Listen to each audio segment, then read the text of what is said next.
Hi there, I'm Oliver and this is a follow-up video of how to set up a home music studio.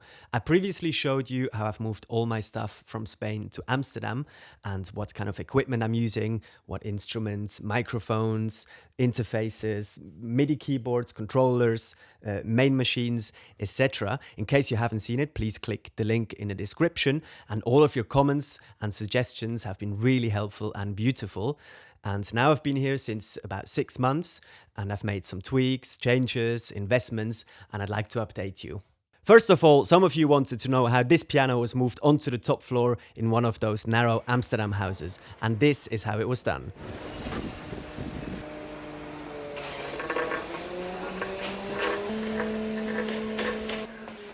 My next step, of course, was to replace my old shitty MacBook Pro.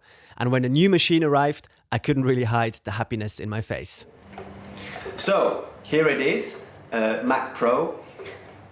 Hugely exciting, so I can actually focus on work and writing rather than solving technical problems. So my new main machine is a late 2013 Mac Pro.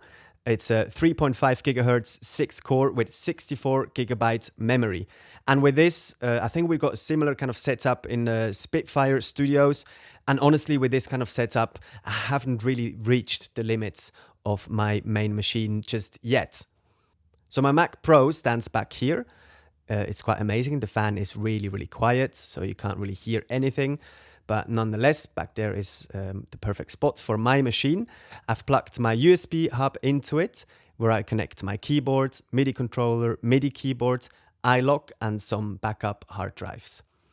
Then, as you may have noticed, I've changed my interface as well and got a UAD Apollo 8P, which is of course a dream, but with the tutorials and recordings is quite essential, and also for me this is a lifelong investment. I've considered many other options thanks to all of your amazing suggestions, and I just want to mention a couple that popped up several times in the comments and that may help you if you're about to make a decision which interface you want to go for. So we have the Focusrite Claret 8 Pre, which is a very good option for slightly less money than the UAD. Actually, probably everything is slightly less money than the UAD. But I'm familiar with the Scarlett 2i2 and know that those are very good. So I'm assuming you'll get your money's worth for the Claret 8 Pre.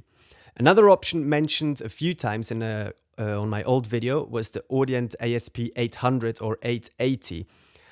So I would suggest to check that one out as well, because it's considerably less money than the UAD as well. Another significant change is my screen. I kind of researched a lot and I was like, should I get a 4K and a non-bended one, or should I get a bended one, but then it's not 4K? I struggle with if the height of the screen is too narrow. So I kind of went for a compromise and I didn't go for a 4K, but I went for one of those new fancy bendy ones. And I've got to say, I quite like it. My model is the LG 34UC99, which is 34 inches.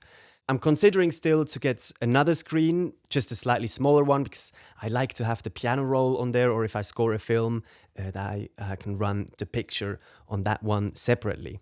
A next change I've done in the studio is the soundproofing. Some of you mentioned I should have done it right away, or should have done it before I even set up, etc. But to be honest, the room is quite good. So the sound doesn't really bounce back and forth because it's got this odd shape. We're just under the roof here.